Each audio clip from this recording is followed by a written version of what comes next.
Hi guys, and welcome back to another Apex Racing Academy setup tutorial.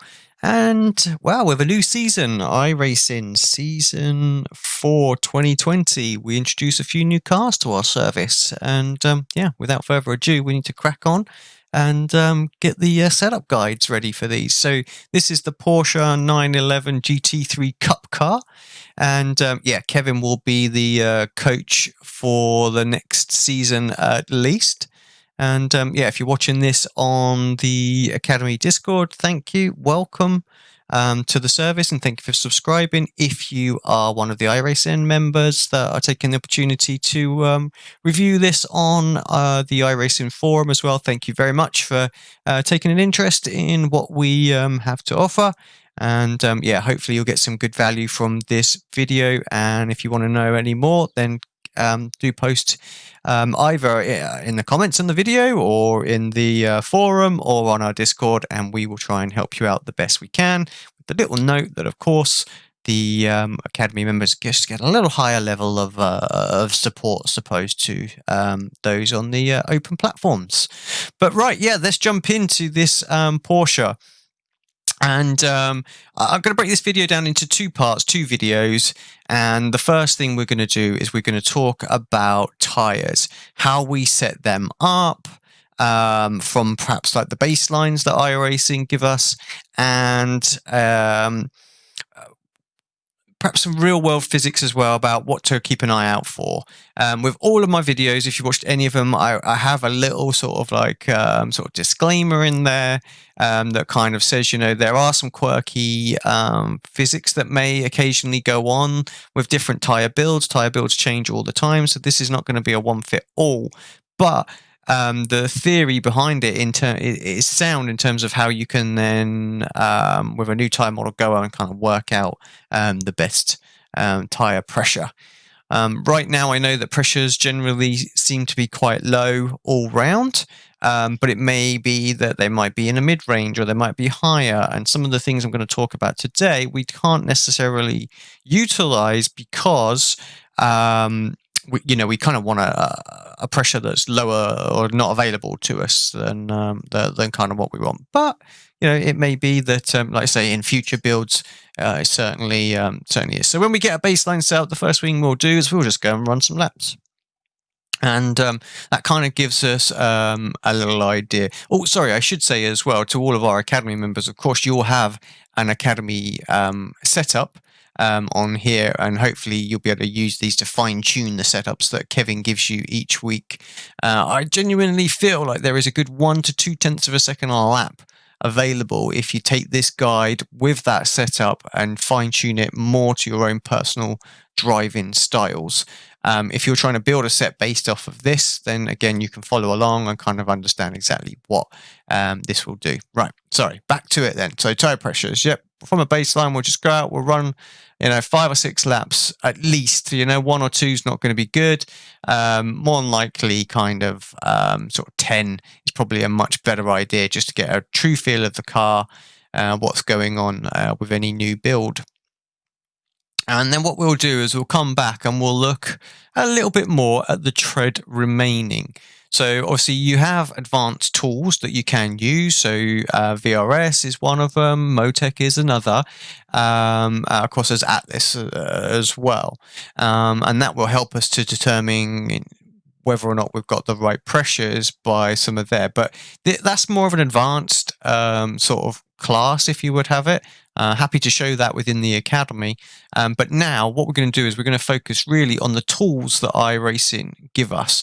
And in terms of tires, we're actually going to disregard the last temperatures. They are literally what they say, the last temperature, not an average of a run. So it becomes, I'm not going to say useless, but close to it. What we want is really, we're going to look at this tread remaining. So where is an average of our whole run? So it gives us a much better indication. Just as an example, like if you drive out of the pits and lock the front tires up, you'll notice that these temps will be sky high. When you have escaped back to the pits, the rears will be just normal. And that's why we can't really judge what we're doing with the temperatures. So yeah, so let's focus on the tread remaining. Obviously, I haven't done any laps here. This is just a talk through of what we're going to look at. But what you might notice is, what we really want when we come in is to see the middle and inside tire wear rates about the same, and for the outside tire to be to have slightly more tread remaining. That's kind of like that would allude to us that, do you know what, we're actually in a really good place. We're in the sweet spot kind of already. You know, a perfect pressure and camber setting will have these inside and middle wear rates exactly the same on each tire. Doesn't matter from left to right, on front to rear, but just specifically on here, these two, these two, these two, these two, then we know we've kind of got it perfect. Now, what's more than likely to happen is that you're going to be in one or two ways. Your pressure is going to be too high, or your pressure is going to be too low. Now, when the pressure is too high, what you'll notice is these middle wear rates will be higher than the inside and certainly definitely the outside. And that immediately tells us that we are going to have to drop the pressure down. So when you've done your first run, if you're seeing this, drop the tire pressures down, go and do another run, you'll probably instantly notice the improvement with the lap time, but you will also notice when you come back in here that the wear rates in the middle are much closer towards these outside edges as opposed to the mid to what it was before. Of course, if it goes completely wrong, you go out in the pits and the car is slower and everything else, and you come in and still this inside temperature is really high, it may be actually that we haven't come down far enough, and now we've kind of messed a little bit with the baseline setup in terms of the camber. So don't just instantly go for the other way. Try going a little bit further. But it could also be that something quirky is going on, and then we've kind of just got to follow the physics within the sim to try and get us best. So it may be that you may have to go up, but it's pretty good, to be fair. If this is high, then we've got to drop these pressure down.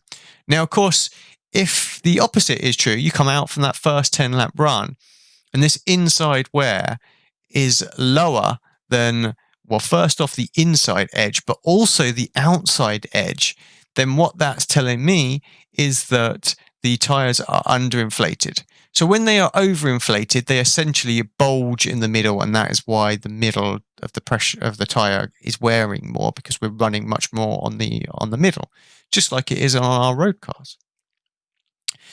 But if they're underinflated, then what tends to happen is the weight of the car pushes down on the center of the tire, and it pushes all the air to the edges of the tire, and that will then cause those to wear. So if this, more specifically, if this outside edge is higher than the middle, then that tends to elude that the pressures are way too low and that we've got to come up on the pressure.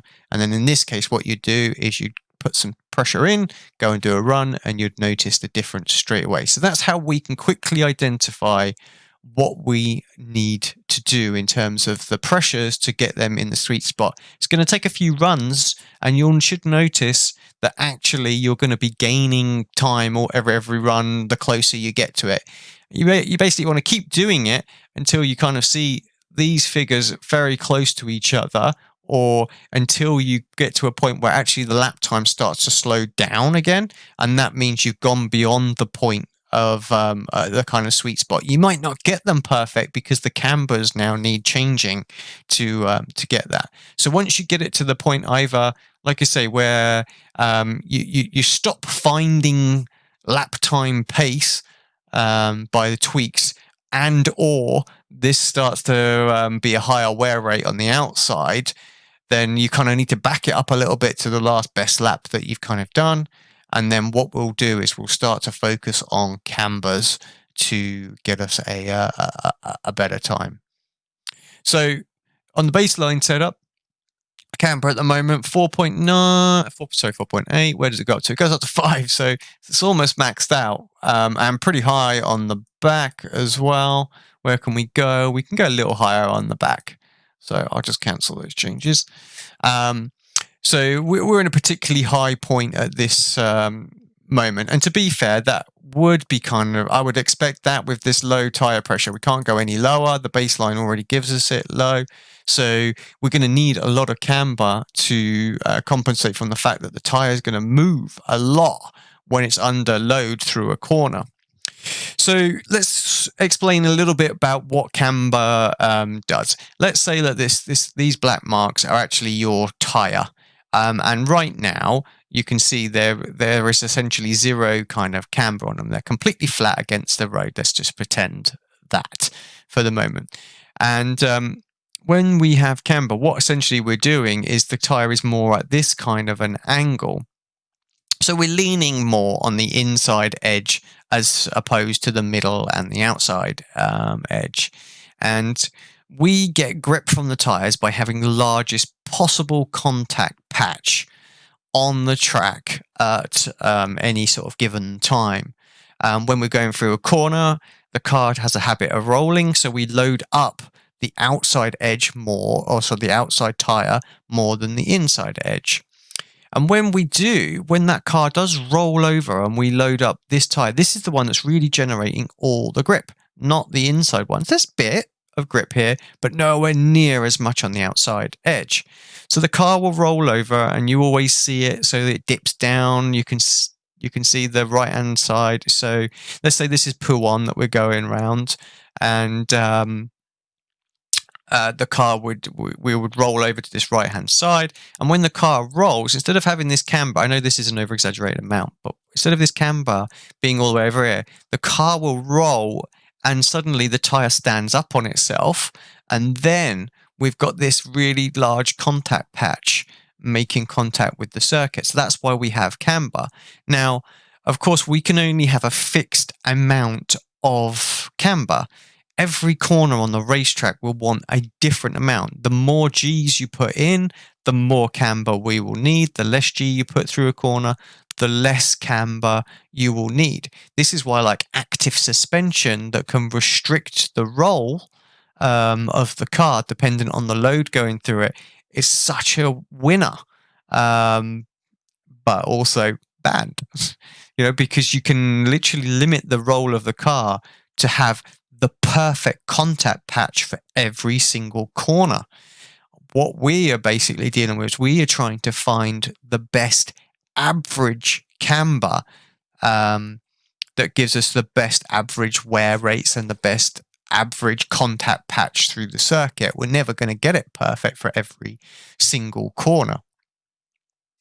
And so what we will do is we will basically, in terms of wear rates, again, we will start looking at the cambers and we'll go, right, so the temperature is no good to us because we're not getting an average temperature. But, if you check Motec, then what you can see is all the right-hand corners, you can kind of tell whether or not the car is loading up because the temperatures through the particular corner, middle and inside, will match. We do want the outside edge to match as well. That is the largest contact patch we can get, so the tire would be flat on the ground.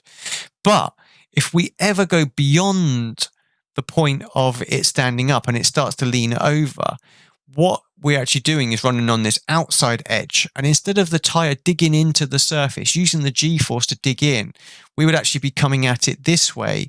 And then gravity is actually going to slide us across. So we lose massive amounts of grip. So this is why it's important that we always, even with the highest cambered corner, or the highest G-force corner, we've still got a little bit of sort of the inside edge as opposed to it rolling on. Or I guess the highest cambered corner, really, you want it absolutely standing up. That's kind of where you want. Very difficult to get. So this is why we don't try and get the inside and outside and middle wear all the same, because typically what's happening is on these high G corners, we're running on the outside edge and we're losing grip. So we're much more focused on trying to maximize this inside and middle. This tends to give us the best average grip. So what we do is now we've finished with the pressures, we kind of know where we're at. We'll have a look at this tread. And if this tread remaining after a 10 lap run is much, much lower on the inside, opposed to the middle, then that says to me, well, actually we're running too much camber. So even when we're high loads corner, we're still at this sort of an angle rather than being kind of straight. We want it to be almost standing up sort of straight rather than being like this. So when this is much lower in the middle, that's saying, well, actually, you've still got way too much camber.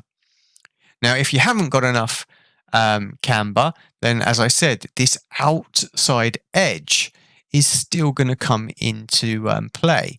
Now, if the wear rate is still higher on the outside edge than the middle, but also close to this inside edge, then that tells me that the camber is not good. It's way too short, and actually the tire in a lot of places is more like this through some of these high load corners, and we're going to need to add more camber to it to straighten it up. So camber is all about the grip, and we need to really get that dialed in so that we get the maximum amount of grip on there. If we can get the tread wearing evenly on the inside and middle edge, this also gives us long run pace. Now, you can abuse the tyres in a quali run, so you can go, well, boy, Alex, my car goes faster with maxed out cambers. And it might be that the cambers need to be quite high in some cars, and certainly there are some on the service now that we are running really, really high. But it might be that actually the tire, the car can utilize the extra camber for 5 or 6 laps. But then as the tread starts to wear, the drop off in lap time becomes far more evident. And actually, you are going considerably slower. So you might gain some time in the first few laps, maybe pull away a half a second or a second from your rivals, your closest rivals. But what might happen is in the next 20 laps of the race, they're going to own you because their tires they've got much more life remaining in their tires, and their contact patch is twice as large as yours and worn half as much. And that is how you can you'll have a lot better long run pace, and in the race that's what it's all about. Quali, use those tires, abuse them. If that gives you an extra lap time, then go ahead and do it. I'm all for it. But yeah, in the race, if you want to have that long run pace that some of the pro teams seem to have, they seem to just keep going. That is kind of what they do. They spend a lot of time working on getting these figures all to match as best they can so that their cambers are absolutely dialed in. Do you need symmetrical cambers? No, you absolutely do not. Most of the time we'll run symmetrical cambers, but you absolutely don't need them. So don't think that you absolutely need to as well. A little tip. Some circuits obviously lean on much, much more than others. So like Lime Rock Park, we've got one left-hander there. That's an example where we may run asymmetrical setups. Sometimes running an asymmetrical setup will affect your cross weight, and then the car will have a habit of turning more one way than it will the other way. So it can be counterintuitive. But if you can rebalance the cross weight, so you've got a 50-50 cross weight and the cambers are offset, it may well be that it's quicker. But that's definitely an advanced theory class and something to get kind of into. But that really is the basics of how we will get pressures set up. If, for example, you want to take one of our academy sets and you think, well, I need a little bit, you might have different driving styles to our coaches, for example. They may be more comfortable in slow speed corners than perhaps you are. Or you may need a bit more support in the high speed corners.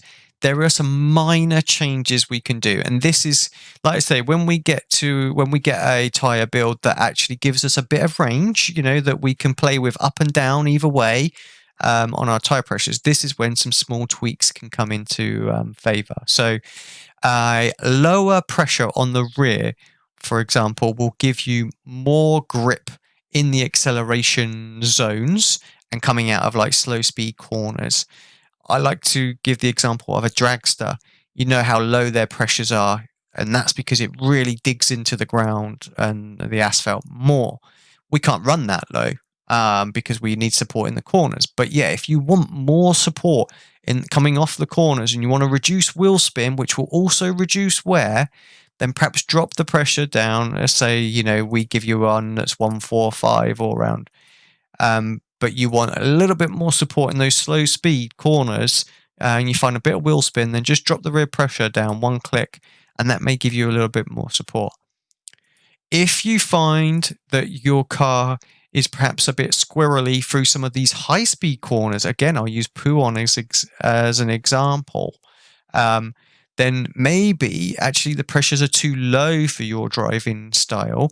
So maybe going up one click on the pressures all round might give you just a bit more support through those corners as well. So that a pressure change can make a direct impact to how the car drives on certain corners as well. So that will make a big difference there. If a car doesn't respond very well in going into high speed corners, it may be just adding a click on the front tire pressure can give you that bit of extra responsiveness because it digs into the ground a little bit quicker. So adding a click of pressure can also gain there as well. If you find that in like big braking zones, hairpin corners, you struggle to get the car to bite and turn in, again, it may be that the pressure is just a little bit too high for your personal driving style, and that dropping the pressures back down may give you just that little bit of extra comfort that you're after. So it digs in more on those slow speeds and turns in. So there's where you can do minor adjustments to the tire pressures, 1 click, 2 clicks, something like that. Readjust your canvas from what the coaches have given you, and that you'll get just a little bit more of a grounded base for your personal driving styles. And that can, like I say, that's where you can find maybe 1/10 or 2/10. Tires are huge in iRacing, and we have to really get them dialed into our own personal driving styles. Right, I hope you found this video useful. In the next video, we're going to touch on the chassis and just cover everything there, how it kind of all works. Limited things to do on this GT3 Cup car, but still some useful stuff in terms of getting it dialed in. But thank you very much. If you like the video, hit a thumbs up on that for us. Let us know. If you want to ask us any questions in the iRacing forum or in Discord or in the comments, please go ahead and do that. We'll try and get to them as quickly as we can. Just obviously a note that if you want real in-depth stuff, then sign up to the Academy, and we will answer your question there in our Discord to the best of our ability. Obviously, there are some free memberships up for grabs with this video that went out as well, as per the forum post. So yeah, jump on if you want to try this Porsche car out and get hold of one of our setups for 30 days. Then by all means do so. Thanks very much for listening, and I'll catch you for the next one.